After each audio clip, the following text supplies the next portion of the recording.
নমস্কার, আমি মৌমিতার রকমারি রান্নায় সবাইকে স্বাগত জানাই। আজ ছোলা দিয়ে ভীষণই লোভনীয় চটপটা একটি রেসিপি করে দেখাবো। আজ বানাবো চটপটা ছোলা চাট বা চানা চাট।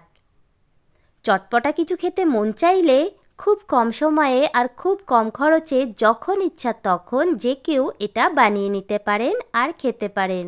অসাধারণ লাগে খেতে। ভীষণই টেস্টি একটা চানা চাটের রেসিপি। সবাই পুরো রেসিপিটি দেখতে থাকুন, আশা করি ভীষণ ভালো লাগবে। চলুন তাহলে রেসিপিটি শুরু করি। চানা চাটের জন্য এখানে আমি 150 গ্রাম কাঁচা ছোলা সারা রাত জলে ভিজিয়ে রেখেছিলাম। তারপর আমি জল ছেঁকে ছোলাগুলো উঠিয়ে নিয়েছি। এবারে আমি ছোলাগুলো খুব ভালো করে সেদ্ধ করে নিয়েছি। সামান্য নুন দিয়ে ছোলাগুলো সেদ্ধ করে নিয়েছি। দেখুন এরকম সফট করে সেদ্ধ করে নিতে হবে। খুব ভালো করে সেদ্ধ করলে খেতে বেশি ভালো লাগবে।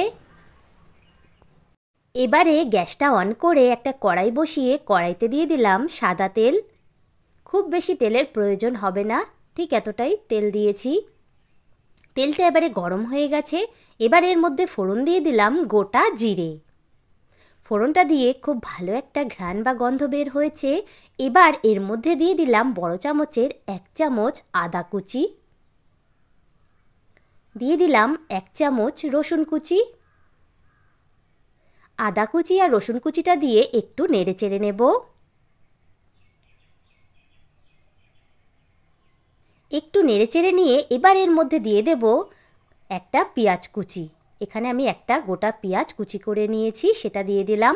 পেঁয়াজ কুচিটা দিয়ে হালকা বাদামি রং করে একটু ভেজে নেব। হালকা বাদামি রং করে ভেজে নিয়েছি। এবার এর মধ্যে দিয়ে দিচ্ছি বড় চামচের 1 চামচ ধনে আর জিরে বাটা। আমি এখানে বাটা মশলার ব্যবহার করেছি, আপনারা চাইলে এখানে গুঁড়ো মশলারও ব্যবহার করতে পারেন, তাহলেও খেতে খুব ভালো লাগবে। মশলাটা দিয়ে ভালো করে একটু কষিয়ে নেব। ভালো করে মশলাটা কষিয়ে নিয়েছি। এবার এর মধ্যে দিয়ে দিচ্ছি বড় চামচের 1 চামচ চাট মশলা। এবার দিয়ে দিচ্ছি তেঁতুলের কাঠ বা পিউরি। ভীষণই চটপটা হবে, তাই এখানে তেঁতুলের কাঠটা দিলাম। এখানে আমি 6 চামচ তেঁতুলের কাঠ দিয়েছি। এবার দিয়ে দিচ্ছি লাল বা পাকা লঙ্কা কুচি। এখানে আমি 2টো লাল বা পাকা লঙ্কা কুচি দিয়েছি। ঝাল যতটা খেতে চান সেই অনুযায়ী ঝালের ব্যবহার করবেন। চাট মশলা তেঁতুলের কাঠটা দিয়ে একটু মশলার সাথে কষিয়ে নেব। ভালো করে কষিয়ে নিয়েছি। এবার এর মধ্যে দিয়ে দেব স্বাদ মতো নুন। ছোলা সেদ্ধর সময় আমি নুন কিন্তু দিয়েছিলাম অল্প পরিমাণে, তাই এখানে স্বাদ মতো নুন দিলাম। আর দিয়ে দিলাম সামান্য পরিমাণে হলুদ গুঁড়ো। নুন আর হলুদ গুঁড়োটা দিয়ে আবারও একটু কষিয়ে নেব।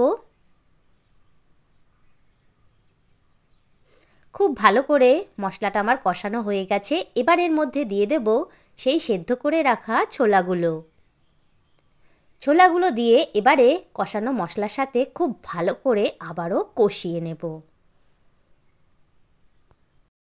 ছোলা চাট তো অনেক রকমভাবে বানিয়ে খেয়ে দেখেছেন, একবার এইভাবে বানিয়ে খেয়ে দেখুন, স্বাদ মুখে লেগে থাকবে। ভীষণই চটপটা আর ভীষণই টেস্টি একটা রেসিপি। চটপটা কিছু খেতে মন চাইলে যে কেউ এটা যখন ইচ্ছা তখন বানিয়ে নিতে পারেন। আমি খুব ভালো করে দেখুন কষিয়ে নিয়েছি, সামান্য একটু জল দিয়ে কষিয়েছি। এবারে আমার হয়ে এসছে। এবার এর মধ্যে দিয়ে দিচ্ছি 1 চামচ চানা মশলা। চানা মশলাটা দিয়েও ভালো করে কষিয়ে নেব। এই চানা মশলাটা দেওয়ার ফলে টেস্টটা কিন্তু আরও বেড়ে যাবে। চাট মশলাটা দিয়ে খুব ভালো করে আমি মিশিয়ে নিয়েছি। এবারে গ্যাসের আঁচ বন্ধ করে এটা নামিয়ে নেব। এটা রান্না কমপ্লিট। এদিকে চাটের জন্য আমি কিছু শসা, টমেটো, পেঁয়াজ আর ধনেপাতা কুচি করে কেটে নিয়েছি। এবারে একটা পাত্রে আমি যেই ছোলাটা রান্না করে রেখেছিলাম সেটা উঠিয়ে নিচ্ছি। দেখুন কতটা সুন্দর লাগছে দেখতে, আর খেতেও কিন্তু অসাধারণ। সবাইকে বলবো অবশ্যই একবার এটা বাড়িতে ট্রাই করে দেখতে পারেন। অসাধারণ লাগবে, স্বাদ মুখে লেগে থাকার মতো একটা ছোলা চাটের রেসিপি। রান্না করা ছোলাটার উপর এবার দিয়ে দিচ্ছি কেটে রাখা শসা কুচি, পেঁয়াজ কুচি, পেঁয়াজ কুচি আর শশা কুচিটা একটু বেশি পরিমাণে দেবেন, তাহলে খেতে বেশি ভালো লাগবে। এবার দিয়ে দিলাম টমেটো কুচি আর দিয়ে দিলাম ধনেপাতা কুচি। এই ধনেপাতাটা কিন্তু আমার বাগানের, সবজি বাগান থেকে তুলে নিয়ে এসেছি। এবার দিয়ে দিলাম তেঁতুলের কাত। এখানে আমি আরও 3 চামচ তেঁতুলের কাত দিলাম। তেঁতুলের কাতটা দিয়ে এবার সব কিছু খুব ভালো করে মিশিয়ে নেব। সব কিছু ভালো করে মিশিয়ে নিলেই আমার তৈরি হয়ে গেল চটপটা চানা চাট বা ছোলা চাট। দেখুন কতটা সুন্দর লাগছে দেখতে, আর খেতেও কিন্তু দুর্দান্ত স্বাদের। যখন ইচ্ছা তখন যে কেউ এটা বানিয়ে নিতে পারেন। আজকের এই চটপটা চানা চাট বা ছোলা চাটের রেসিপিটি আপনাদের কেমন লাগলো কমেন্ট করে জানাবেন, আর ভিডিওটি ভালো লাগলে একটা লাইক করে দেবেন, আর আমার চ্যানেলটি প্লিজ সাবস্ক্রাইব করে দেবেন। সবাই ভালো থাকবেন। আজ তাহলে ভিডিওটি এখানেই শেষ করছি। ধন্যবাদ।